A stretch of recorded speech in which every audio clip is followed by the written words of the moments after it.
안녕하세요. 오늘 진행을 맡은 아나운서 이현직입니다. 그동안 이 프로젝트를 알게 모르게 많이 접하셨을 것 같아요. 벌써 2012년 미래유산 발굴을 위한 시민공모를 시작으로 벌써 8년간 진행됐죠.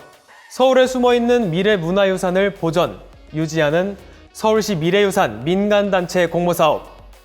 그중 우수사업을 선정해 담당자분들을 직접 모셔봤습니다.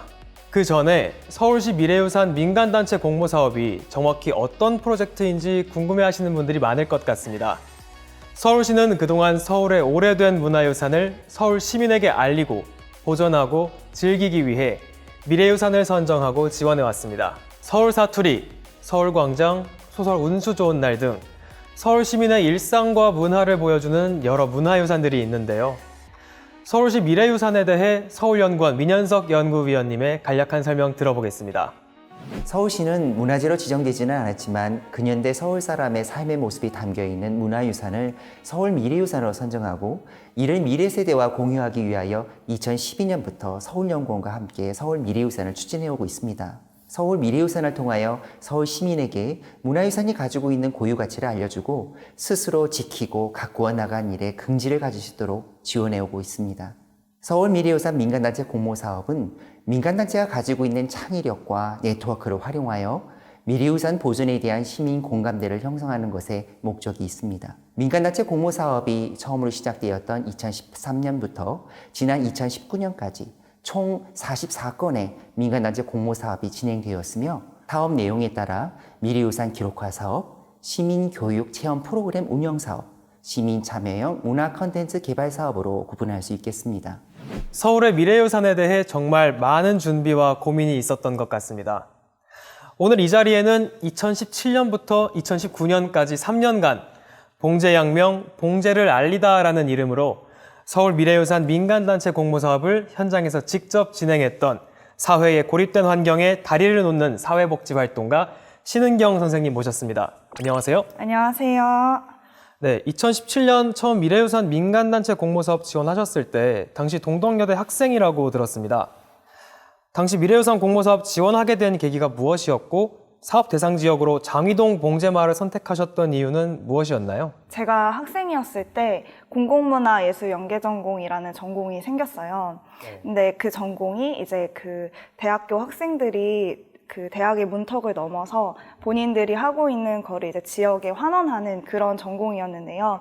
장이동 같은 경우는 이제 성북구에서도 이제 그 봉제공장 단지가 이제 좀 밀집되어 있는 곳이기도 했고, 그리고 이제 재개발 지역으로 묶이다 보니까, 그런 그 구 안에서도 이제 지역의 그 산업으로 60-70% 정도 비중을 차지하고 있는 중요한 산업이기도 했고, 그리고 이제 봉제 공장 자체가 이제 저희가 그 국가적으로도 이렇게 같이 성장하게 된 산업적으로도 중요한 가치이기도 하잖아요. 네.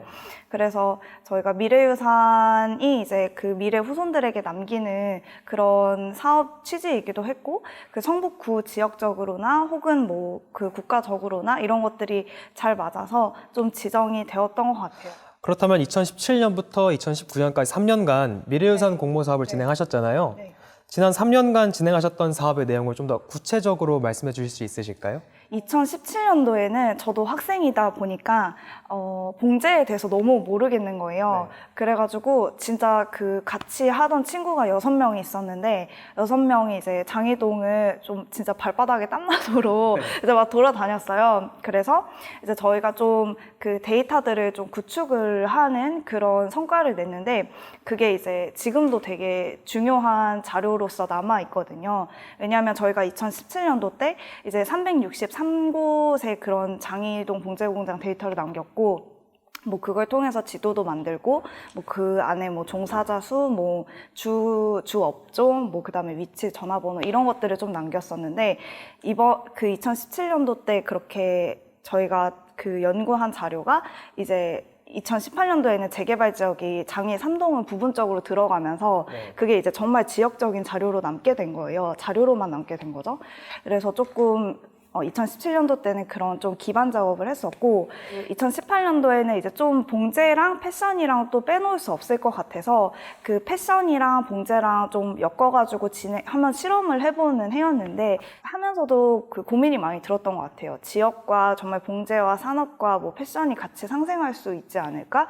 그러면서 이제 좀 한 자리에 모아서 이야기를 해보는 심포지엄도 좀 진행을 했었고 그리고 2019년도에는 이제 문화와 지역이랑 같이 뭐 봉제랑 엮여 있는 좀 우리 동네 봉제 공장이 열린다라는 컨텐츠로 봉제 공장 안에서 원데이 클래스를 진행해보는 좀 그런 사업들로 이렇게 좀 진행이 되었던 것 같습니다. 아, 그렇군요. 그러면 3년간 여러 가지 사업들을 다 진행을 하셨는데 이게 단순히 장이동 봉제마을의 모습이나 장인들의 삶의 이야기를 기록하는 것에 그치지 않고 사업의 결과물들을 주변 사람들과 공유하면서 봉제 장인들의 자긍심도 높여주고 침체된 지역의 봉제 산업을 또 한 단계 업그레이드 시키기 위해서 각계각층 사람들과 협업 프로젝트도 진행하신 거잖아요. 그런 노력들을 방금 하신 말씀 중에서 느낄 수 있었고요. 네, 그렇다면 2017년 처음으로 공모 사업에 참여했을 때부터 이런 세부 사항에 대한 전체적 로드맵을 다 짜놓고 진행을 하신 건지 아니면 작년 사업에서 이런 게 부족했으니까 올해는 좀 더 이런 걸 보완해야겠다 하시면서 세부 사항을 진행해 나가신 건가요? 봉제 공장의 노동적 산업적 가치를 알리는 활동을 통해 그들이 지역에 뿌리를 내릴 수 있도록 돕는다라는 방향성으로 꾸준하게 3년간 진행했고요. 기본적인 뼈대를 잡는 작업을 2017년도에 진행을 했다면 2018년도, 2019년도에는 현장에서 답을 찾는 그런 경험을 했던 것 같습니다.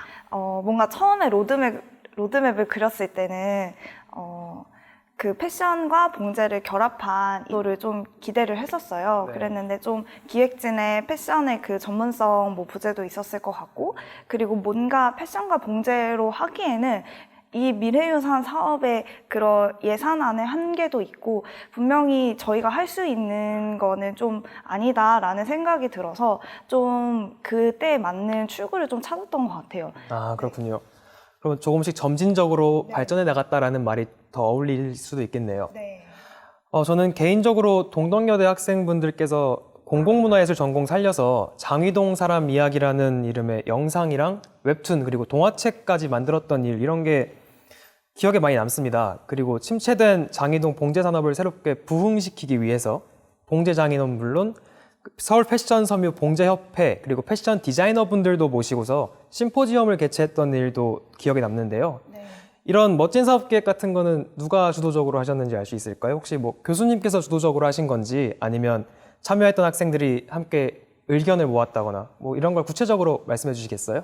되게 동료들끼리 이렇게 아이디어를 잘 뭉쳐서 진행을 했던 것 같아요. 내년에 출구를 우리가 처음에 패션과 봉제로 잡았는데 이게 잘 안 그려지니까 진짜 내년에 뭐 해야 될지 모르겠다. 우리 그냥 뭐 그 제작하시는 분들 다 모아놓고 좀 얘기를 해보자라는 취지로 좀 우리가 한번 환기시키고 좀 이야기를 들어보는 게 필요하겠다라고 해서 그때 좀 기획을 했던 것 같습니다. 그러면 지금 2017년부터 19년까지 3년 동안 하셨던 사업 이야기를 많이 들었는데 이 미래유산 공모 사업을 진행하시면서 가장 보람찼었던 일은 혹시 어떤 게 있었을까요? 그 2018년도가 많이 힘들어서 2019년도에 이제 원데이 클래스라는 그런 사업 모델을 찾은 게 제일 인상이 깊어요.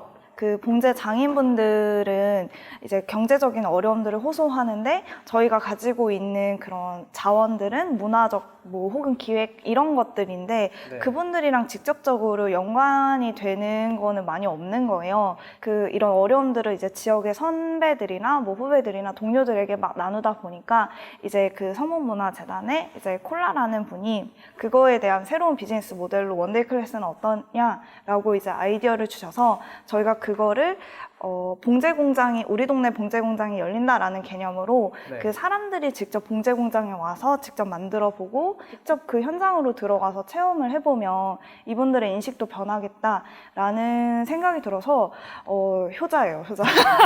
그래서 이제 원데이 클래스를 했던 게 현장에서 답을 찾아낸 경험이 되게 인상이 깊었습니다. 제일 보람찼어요. 아무래도 어려웠던 일을 한 번 더 극복해내다 보니까 더 보람차는 느낌을 받을 수 있었던 것 같네요. 그러면 봉제양면과 같은 미래유산을 소재로 공모 사업을 준비하고 있는 사람들에게 혹시 조언해주고 싶으신 말씀이 있으실까요? 많은 문제들에 직면을 하겠지만 그 과정들을 뭔가 해결하는 과정에서 좀 지혜나 좀 뭔가 그런 융통성이나 이런 것들이 많이 발휘가 될 수 있는 현장인 거는 약속드리고 싶고 그런 경험들이 여러분들의 인생에서 앞으로 그런 힘이 좀 되어줄 수 있다고 생각이 들어요.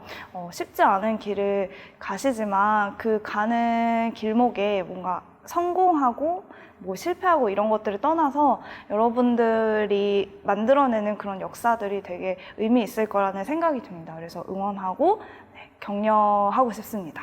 네, 그렇다면 봉제 산업에 대한 아카이빙에서부터 문화가 결합된 새로운 사업 모델까지 정말 다방면에서 봉제의 가치를 정말 많은 고민을 해보신 것 같고 그리고 값진 결과까지 나오신 것 같은데 마지막으로 이 사업을 마무리한 소감 한마디 부탁드리겠습니다.